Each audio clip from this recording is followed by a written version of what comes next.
اقامت نماز اور نماز کے جہاں اور بہت سارے فوائد ہیں وہاں یہ بھی ارشاد فرمایا کہ ان الصلاۃ تنہا عن الفحشاء والمنکر، فرمایا بے شک نماز منع کرتی ہے بے حیائی سے اور برے کاموں سے۔ نبی رحمت علیہ السلام کی خدمت میں عرض کیا گیا تھا کہ یا رسول اللہ صلی اللہ علیہ وسلم، ایک شخص رات کو نماز پڑھتا ہے پر سویرے چوری بھی کرتا ہے۔ ہم تو بڑی جلدی کہہ دیتے ہیں نا کہ کیا فائدہ اسے اس کی نماز کا، کیا فائدہ اسے اس کی عبادت کا۔ حضور صلی اللہ علیہ وسلم کی جب بارگاہ میں یہ سوال پوچھا گیا کہ حضور رات کو عبادت بھی ٹھیک کرتا ہے اور سویرے چوری بھی کرتا ہے تو حکم کیا ہے؟ تو حضور علیہ السلام نے فرمایا اگر وہ پابندی سے نماز پڑھتا رہا نا تو اس کی نماز اس سے چوری چھڑوا دے گی، اس لیے کہ نماز بے حیائی اور برے کاموں سے روک دیتی ہے۔ اگر کوئی کمزوریاں ہیں انسانی تقاضوں کے تحت تو نماز کی پابندی کرے۔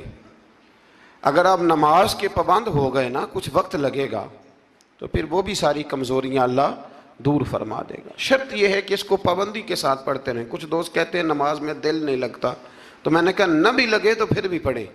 تو میرا سوال یہ ہے کہ ایک آدمی بالکل فارغ ہے، سوائے نماز کے، عبادت کے، سونے کھانے کے اسے کوئی کام نہیں، اور ایک شخص بیچارہ مزدور ہے، وہ ریڑھی لگاتا ہے، مثال دینے لگا ہوں، وہ ریڑھی لگاتا ہے، اس کے پاس دکان بھی نہیں ہے کہ وہ شٹر نیچے کرے یا تالا لگا کے چلا جائے۔ اب وہ نہ کسی کو کہہ کے آیا کہ یار ذرا 10 منٹ ٹھہرنا میں نماز پڑھ کے آیا، تو وہ چلا گیا۔ وہ بڑا بے چین ہے کہ میری پیچھے ریڑھی بھی ہے، وہ بندہ جلد باز نہ ہو جائے، وہ نکل نہ جائے، وہ میرے تھوڑا سا میرا راس ہے، 2-4 ہزار کا مال ہے، غریب آدمی۔ نماز بھی اس نے پڑھی، توجہ اس کی پیچھے لگی رہی۔ ایک بالکل فارغ تھا، کوئی مجبوری نہیں تھی، اس نے بھی نماز پڑھی۔ آپ یہ بتائیے کہ زیادہ ہمت کس نے کی؟ اس کا تو دل ہی نہیں لگا نماز میں، ریڑھی کی فکر تھی، لیکن ہمت زیادہ اس نے کی، اس لیے کہ اس کی مجبوری ہے، اس کے لیے آزمائش پیچھے کھڑی ہے، تیار ہے۔ دوائی کھانے میں دل لگتا ہے؟ کیوں کہتے ہو دل ہی نہیں لگ رہا آپ کا؟ خدا نہ خواستہ خاکم بدن، اللہ ہم سب کو معاف فرمائے، اگر بچے کا آپریشن کرانا پڑ جائے تو دل کرتا ہے؟ کیوں کراتے ہو؟ اس کے لیے ضروری ہے۔ تو بھائی یہ فلسفہ ہی غلط ہے کہ میرا دل نہیں لگتا تھا تو میں نے چھوڑ دی۔ دل تو کئی دفعہ انسان کا دکان پہ بھی نہیں لگتا، بیچ دو گے؟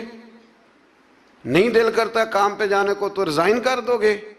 تو یہ تو بالکل سرے سے بات ہی بڑی عجیب ہے۔ ہاں دل لگنا چاہیے، نماز سے دلچسپی ہونی، لیکن نہ بھی لگے تو ہم کو دل کے لیے نماز نہیں پڑھ رہے، رب کے لیے نماز پڑھ رہے ہیں۔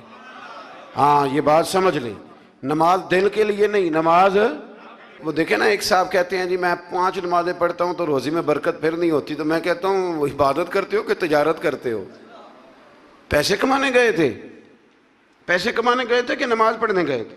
تو نماز آپ کو بے حیائی اور برے کام سے روک دے گی، پر شرط یہ ہے کہ نماز کی پابندی کریں اور بر وقت پڑھیں اور تھوڑی صحیح کر کے پڑھیں۔ مطلب نماز پڑھی جاتی ہے، اہتمام نہیں ہوتا، یعنی لوگ بھاگ کے وضو کرتے ہیں، فٹافٹ آتے ہیں، بھئی آج ہو گیا ہے۔ بڑی جو بندہ گاڑی بھگا کے لاہور پہنچنا چاہے تو وہ 15 منٹ جلدی پہنچ سکتا ہے، 1 گھنٹہ پہلے پہنچ سکتا ممکن نہیں میرے عزیز، ہو نہیں سکتا۔ جلدی نماز پڑھنے سے آپ کیا کر لیں گے؟ صحیح کر کے پڑھیں، سونی کر کے پڑھیں، تسلی کے ساتھ پڑھیں، ٹھنڈے دل کے ساتھ پڑھیں۔ مطلب نماز پڑھیں تو پھر مزہ آئے۔ امام اعظم کا ایک پڑوسی ہے تو وہ کہتا ہے کہ امام صاحب نا گرمیوں کے دنوں میں نا چھت پہ چڑھتے تھے، چونکہ میرے گھر میں عورتیں نہیں تھیں، مرد ہی تھے زیادہ، اور میرا ایک بچہ تھا چھوٹا۔ کہتے ہیں کہ وہ چھت پہ نماز پڑھا کرتے تھے تو وہ اتنی دیر تک کھڑے رہتے کہ لگتا کوئی ستون کھڑا ہے، رات کو ستون محسوس ہوتا، اتنی دیر تک وہ تلاوت کرتے، اللہ کی بارگاہ میں کھڑے رہتے۔ تو فرماتے ہیں جب ان کا انتقال ہوا تو میرا بیٹا کہنے لگا کہ ابا جی پڑوسیوں کی چھت پہ جو کھمبا تھا، جو ستون تھا، وہ کہاں گیا؟ تو کہتا میں رو پڑا۔ میں نے کہا بیٹا وہ ستون اور کھمبا نہیں تھا، وہ تو ابو حنیفہ تھا جو اپنے رب کے حضور کھڑا رہا کرتا تھا۔ تو دلچسپی پیدا کریں۔ اللہ تعالیٰ ہمیں رمضان کے بعد بھی پابندی صلاۃ کی توفیق عطا فرمائے۔ آیت نمبر 46 میں اہل کتاب سے بحث اور مباحثہ اور مجادلہ کے آداب اور اسلوب تبلیغ کے شائستہ اور پسندیدہ ہونے کا بیان کیا گیا۔ جب آپ تبلیغ کریں تو آپ کے جملے بڑے شستہ ہونے چاہیے، صاف ستھری بات آپ کریں۔ قرآن مجید نے کہا نا ادعو الی سبیل ربک بالحکمہ والموعظۃ الحسنہ، لوگوں کو اللہ کی طرف بلاؤ تو خوبصورت نصیحت کے ساتھ، حکمت کے ساتھ اور اچھے انداز میں۔ اب تو اللہ تعالیٰ معاف کرے، کبھی کبھی سوچ میں پڑ جاتے ہیں کہ یہ مطلب کیا ہو رہا ہے، یعنی اب مولوی کے نام کے نیچے لکھا ہے فنی مولوی، یہ مولوی کے نام کے نیچے لکھا ہے اور اس کو دیکھنے والوں کی تعداد لاکھوں میں ہوتی ہے، کہتے ہیں یہ مولوی فنی ہے۔ بھئی آپ تھوڑا سمجھیں، مسجد میں تو جو آدمی زیادہ ہنستا ہے اس کی قبر میں اندھیرا ہوتا ہے۔ آپ یہ کیا کر رہے ہیں؟ ہاں کوئی بات ایسی آ جاتی تھی تو اللہ کے نبی بھی مسجد میں مسکراتے تھے، حضور بھی مسکراتے تھے، صحابہ بھی مسکراتے تھے، اور صحابہ کہتے ہیں حضور جب مسکراتے تھے تو دانتوں سے نور نکلتا تھا، مسجد نبی کی دیواریں بھی چمک اٹھتی تھی۔ لیکن یہ مطلب مولوی کو اس لیے بلانا کہ وہ لطیفے سنائے گا، وہ طنز و مزاح کی بات کرے گا، تو آپ نے کیا فرق رکھا مسجد میں، اللہ کے گھر میں اور دیگر جگہوں پہ؟ آپ ذرا سمجھیے اس بات کہ وہی بات جو قرآن نے کہی کہ لوگوں نے دین کو کھیل تماشا بنا لیا ہے، معاذ اللہ لوگوں نے کھیل تماشا سمجھ لیا ہے، تو کس طرف مطلب قوم لگ گئی ہے، اور بڑا بڑا عروج ہے اور بڑی بڑی باتیں ہیں، بیچ میں ہے کیا کہ لطیفے سنائے جا رہے ہیں اور داستان سرائی ہو رہی ہے اور کہانیاں ہو رہی ہیں، اور قوم ہے کہ وہ اس پر لگی ہوئی اچھی نصیحت، خوبصورت جملے۔ میرے رسول کریم علیہ السلام کے غلام کہتے ہیں حضور جنت کا ذکر کرتے تھے تو یوں لگتا تھا ہم جنت کی سیر کر رہے ہیں، حضور دوزخ کی بات کرتے تو ہمارے خوف سے رونگٹے کھڑے ہو جاتے، اور حضور قیامت کا ذکر کرتے تو یوں لگتا کہ نکل کے باہر جائیں گے تو قیامت آ جائے گی۔ یہ انداز تھا حضور کا بات کرنے کا، تو لہٰذا بڑی شستہ، بڑی صاف ستھری اور بڑی میٹھی اور بڑی ٹھنڈی بات کریں۔ دین کی بات جب آپ کریں تو پھر اس میں حسن چھلکے۔ عام آدمی اور دیندار آدمی کے لب و لہجے میں فرق ہونا چاہیے، اسے سمجھنا چاہیے۔ اللہ توفیق عطا فرمائے۔ رسول اللہ صلی اللہ علیہ وسلم کی صفات میں سے ایک صفت نبی امی ہونا بھی ہے۔ امی کا معنی اعلیٰ حضرت نے فرمایا بے پڑھا ہوا، جس نے دنیا میں کسی سے پڑھا نہ ہو، یعنی آپ نے رسمی طور پر لکھنا پڑھنا نہیں سیکھا۔ اس میں بھی اللہ تعالیٰ کی بے پناہ حکمت ہے کہ حضور نے دنیا میں آ کے پڑھنا لکھنا نہیں سیکھا۔ آیت نمبر 48 میں فرمایا کہ آپ نزول قرآن سے پہلے کوئی کتاب نہیں پڑھتے تھے۔ یہ بڑی انوکھی بات کا ذرا سمجھیے، یہ بھی میرے نبی کی شان ہے۔ حضور نے قرآن کے نازل ہونے سے پہلے رب فرماتا ہے کوئی کتاب پڑھی ہی نہیں، کوئی کتاب حضور نے پڑھی نہیں، لیکن حضور تورات کی باتیں بھی بتاتے تھے، انجیل اور زبور کی باتیں بھی بتاتے تھے، وہ نہیں پڑھا حضور نے، اور نہ ہی نبی پاک علیہ السلام دائیں ہاتھ سے لکھتے تھے، لیکن حضور کا لکھنا بہرحال ثابت ہے۔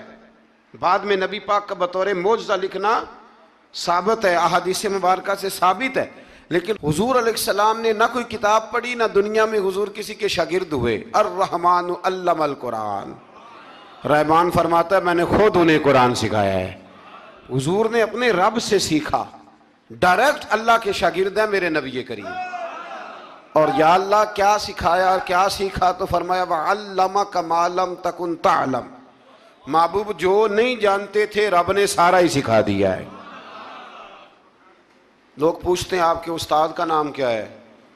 لیکن جتنا بڑا استاد ہو شاگرد کا علم بھی اتنا بڑا ہوتا ہے، تو نبی پاک نے اللہ سے سیکھا ہے۔ اب آپ اندازہ کر لیں کہ اللہ نے کیا کیا علم میرے رسول کو سکھایا ہے۔ تو نبی امی کا معنی ہے بے پڑھا ہوا۔ آیت نمبر 50 سے کفار کے معجزے کی فرمائش کے جواب میں فرمایا کہ قرآن مجید سے بڑھ کر معجزہ اور کیا ہو سکتا ہے، اس کے علاوہ کیا معجزہ مانگتے ہو، یہ بہت بڑا معجزہ ہے۔ عذاب کے مطالبے پہ فرمایا کہ اس کا ایک وقت مقرر ہے، وہ وقت پہ آئے گا، کسی کے کہنے پر نہیں آئے گا۔ آیت نمبر 56 میں مومن بندوں کو فرمایا جا رہا ہے کہ جس سرزمین پر اللہ تبارک و تعالیٰ کی رضا کے مطابق زندگی گزارنا مشکل ہو تو اللہ تعالیٰ کی عبادت کی خاطر وہاں سے ایسی سرزمین کی طرف ہجرت کر جاؤ جہاں تم بے خوف و خطر اپنے رب کی بندگی کر سکو۔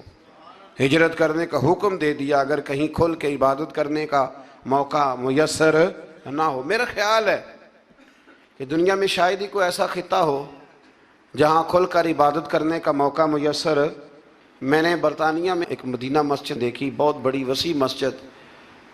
میں نے ایک جمعہ وہاں پڑھایا، تو جمعے کے بعد ہم نمازیوں کے بیچ بیٹھے. میں نے کہا ہم نے بڑی شاندار مسجد بنائی. تو وہ کہنے لگے کہ یہاں کی حکومت نے ہمارے ساتھ تعاون کیا. آپ حیران ہوں گے میری بات سن کے. وہ کہنے لگے جب ہم مسجد تعمیر کر رہے تھے تو یہاں سے پیچھے سے ایک روڈ گزرتا تھا، تو ہماری مسجد میں آڑے آتا تھا، تو ہم نے گورنمنٹ کو اپلیکیشن دی کہ یہ روڈ آ رہا ہے. تو کہتے ہیں مسجد کی خاطر گورنمنٹ نے روڈ بند کر کے روڈ اوپر سے گزار دیا ہے. اب تو عبادت کرنے کی تو کوئی دقت نہیں، پر شرط یہ ہے کہ عبادت کرنے والے بھی تو ہونے چاہیے نا.